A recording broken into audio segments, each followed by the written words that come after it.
Bien-aimés frères et sœurs en Christ, c'est frère Franck qui vous parle depuis le Centre missionnaire international de Krefeld en Allemagne. Nous regardons en arrière à un des week-ends le plus bénis, des réunions que nous avons tenues le vendredi saint, le samedi et le dimanche de Pâques. Et nous nous sommes rappelés les Écritures de ce que notre Seigneur a fait pour nous. Quand il paya le prix, il versa son sang et nous a accordé la rédemption totale. Nous avons aussi parlé brièvement au sujet de ce que Dieu est en train de faire maintenant dans le monde entier. Je suis revenu de mon voyage de mars en Inde, à Manille, à Bangkok, et 12 fois j'ai décollé, 12 fois j'ai atterri, et rien que pour apporter la sainte précieuse parole de Dieu. Et rappelons aux vrais croyants ce que notre Seigneur a dit et comment frère Branham avait reçu son mandat d'apporter le message qui devait précéder la seconde venue. Et bien entendu, nous devons retourner, et comme c'est écrit ici, de même que Jean-Baptiste fut envoyé comme précurseur lors de la première venue de Christ, le message qui t'a été donné sera un précurseur de la seconde venue de Christ. Ce n'est pas que moi, je serai le précurseur, mais le message sera le précurseur. Le 9 février 1957.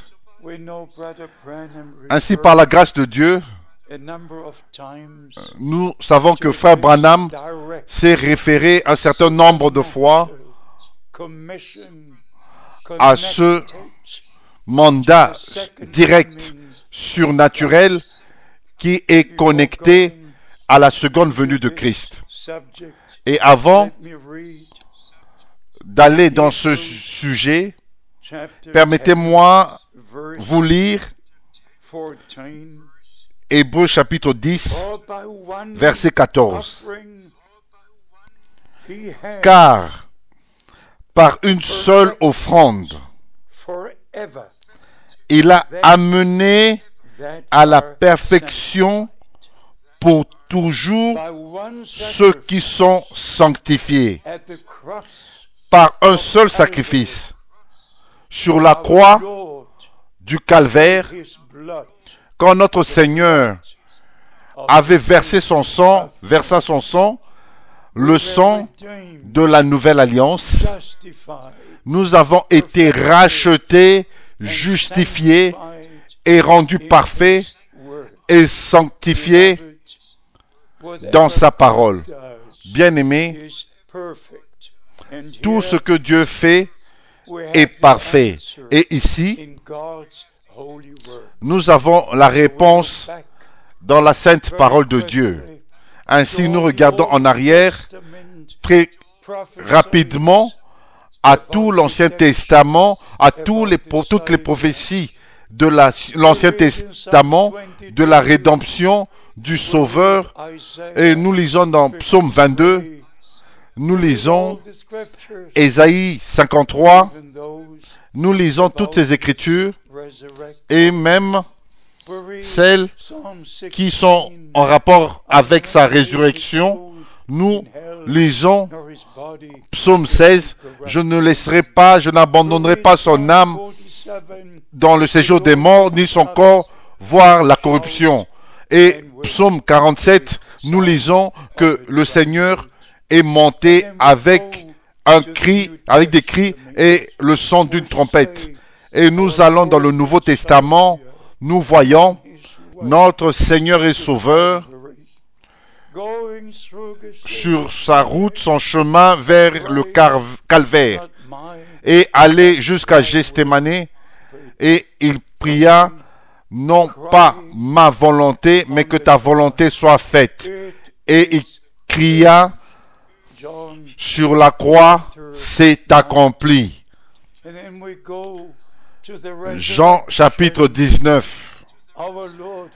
Et nous allons à la résurrection. Notre Seigneur est ressuscité au troisième jour. Il a vaincu la mort et l'enfer. La tombe, et par la grâce de Dieu, nous avons reçu la rédemption complète. Et au travers de cette rédemption complète, nous avons été rendus parfaits pour toujours. Et ceux qu'il a appelés, il les a justifiés. Et vous pouvez le lire dans la sainte et précieuse parole de Dieu. Ce que notre Seigneur a fait pour nous. Et même, si vous allez dans l'Ancien Testament, quand la promesse que Dieu avait donnée à Abraham était sur le point de s'accomplir, le Seigneur est apparu à Moïse. Vous lisez cela dans Exode. Le Seigneur est apparu à Moïse et il a dit, je me souviens de ma promesse, je suis descendu pour délivrer. Voici l'écriture clé dans Exode. Ce n'est pas seulement un message, laisse aller mon peuple. Ce n'est pas seulement sortir et me servir. À 10 reprises, laisse aller mon peuple. Laisse aller mon fils premier-né. Mais ce n'est pas seulement le message, laisse aller mon peuple, mais ensuite, vous arrivez au chapitre 12, quand le Seigneur a ordonné que la Pâque, l'agneau, soit immolé et que le sang soit mis sur les linteaux des portes. Bien-aimés, ne parlez pas seulement du message, de l'appel à sortir. Parlez de l'agneau de Dieu au sujet du sang qui a été versé pour ceux qui sortent pour servir le Seigneur et pour dire de tout leur cœur, ce n'est pas ma volonté, mais que ta volonté soit faite. Parce que ce n'est que dans la volonté de Dieu qu'est trouvée la parole de Dieu que nous pouvons être sanctifiés. Et ce n'est que alors que le Seigneur pourra mettre son sceau sur nous. Résumons ce que nous devons dire dans le nom du Seigneur Jésus-Christ. Dieu a utilisé Frère Branham selon les promesses de l'Ancien Testament et particulièrement Malachie chapitre 4. Notre Seigneur l'a confirmé dans le Nouveau Testament, dans Matthieu chapitre 17, verset 11. En vérité, Élie doit venir premièrement et restaurer toutes choses. Le mot-clé dans le message est rétablir. Ce n'est pas pour commencer une nouvelle religion, aucune interprétation, mais être restauré à Dieu, à sa sainte parole, au fondement qui avait été posé par les apôtres et les prophètes, sans ajouter un seul mot, mais être restauré à Dieu et à sa parole. Et amis, je dois dire ceci avec un cœur brisé, ayant voyagé encore et voyant toutes ces différentes directions, et tous se réfèrent aux prophètes, tous croient ce qu'ils interprètent eux-mêmes, mais personne ne respecte la parole de Dieu. Que puis-je dire? Je répète ce qui avait été dit à frère Branham, que le message qui lui avait été confié, ce n'est pas un nouveau message, mais la parole originale de Dieu restaurée. C'est ainsi que c'est ça le message original. Revenez à Dieu, revenez à sa parole, revenez au fondement, revenez aux enseignements des apôtres, revenez aux mêmes expériences que nos frères et sœurs ont eues au commencement. Et ensuite, n'oubliez jamais, le message était « Laisse aller mon peuple ». Le message aujourd'hui, mon peuple, sortez du milieu d'eux et soyez séparés, dit le Seigneur, et ne touchez à rien d'impur. Ainsi le message est très très clair. Mais voici, ce n'est pas seulement le message, mais ensuite, nous voyons le sacrifice, nous voyons l'agneau de Dieu et la prédication de l'apôtre Paul. Je ne veux rien connaître parmi vous si ce n'est Jésus-Christ crucifié. Et il pouvait dire, je suis crucifié avec lui. Ce n'est plus moi qui vis, mais c'est Christ qui vit sa vie au travers de moi. Si vous regardez autour, et je ne suis pas en train de juger, mais je le dis avec un cœur brisé, chacun marche dans sa propre voie et il ne prêche même pas au sujet du calvaire, mais seulement le prophète a dit. Pourquoi est-ce que ne disent-ils pas une seule fois, la Bible dit? Pourquoi pas?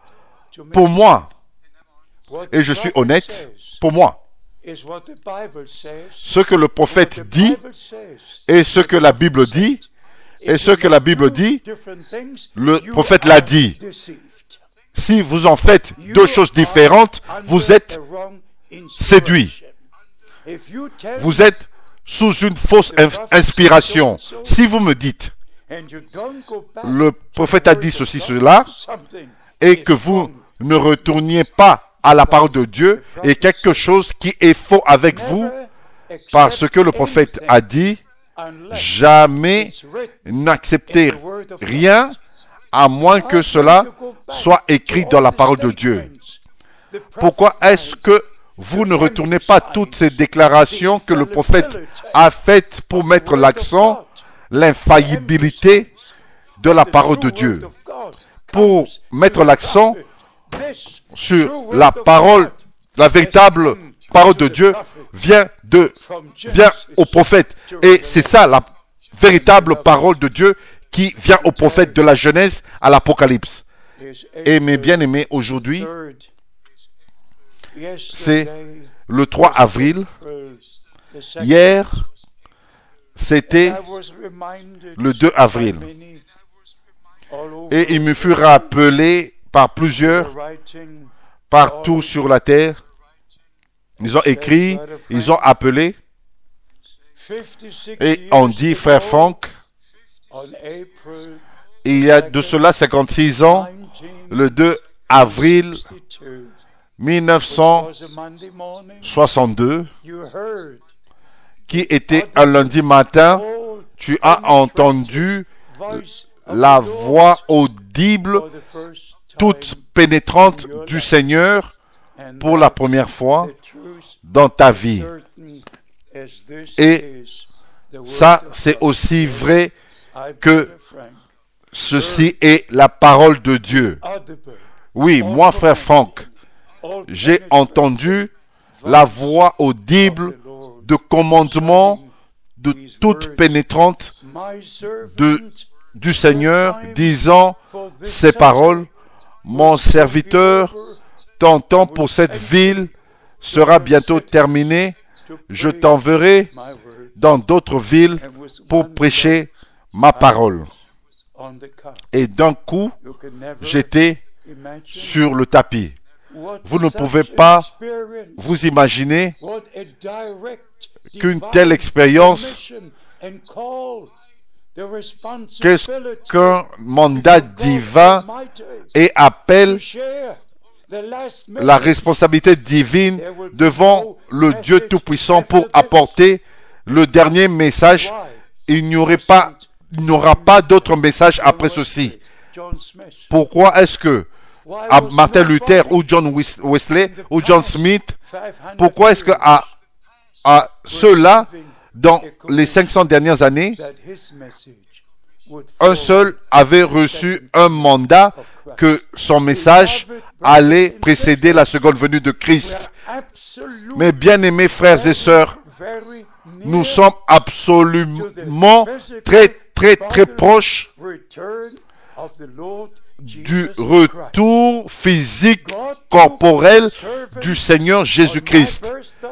Dieu a repris son serviteur le jour de mon anniversaire, ma date de naissance, le 24 décembre 1965, mais depuis ce temps-là, le message qui avait été donné à cet homme de Dieu, je l'ai apporté jusqu'aux extrémités de la terre. Et bien aimé, à cause de ce mandat divin, tous ceux qui ont leur propre interprétation me haïssent, oui, me haïssent. Ils ne font que me haïr. Je ne sais pas pourquoi, parce que je dois rester avec la parole de Dieu. Mais juste pour votre information, dans ces dernières plus de 50 ans, j'ai voyagé chaque mois dans différentes nations. Maintenant, nous servons directement 172 nations, servant Dieu et son peuple et prêchant la parole de Dieu et distribuant la nourriture qui avait été emmagasinée et distribuant, apportant les mystères qui ont été révélés aux prophètes. Et c'est mon ministère de deux manières différentes de prêcher la parole. Et là, c'est dans 2 Timothée chapitre 4. 2 Timothée chapitre 4 prêche la parole en toute occasion, favorable ou non. Et la deuxième partie emmagasine la nourriture, car le temps est arrivé de faire les deux, de prêcher la parole de Dieu et distribuer la nourriture spirituelle qui a été emmagasinée. Bien-aimés frères et sœurs, je le dis encore, ce n'est pas seulement un message, mais allons au calvaire, que le sang soit appliqué. Et ceux qui disent que le trône de grâce est déjà passé, vous avez mal compris. Et c'est pour cela que le sang est toujours sur le trône de grâce et nous le croyons de tout notre cœur que le Seigneur lui-même va achever son œuvre. Frère Branham a fait sa part. J'ai fait ma part et tous les frères partout dans le monde distribuent la même nourriture et restent dans la parole de Dieu, et le Seigneur lui-même va achever son œuvre de rédemption comme il a achevé son œuvre de création. Béni soit son saint nom, maintenant et pour toujours. et à jamais. Alléluia. Amen.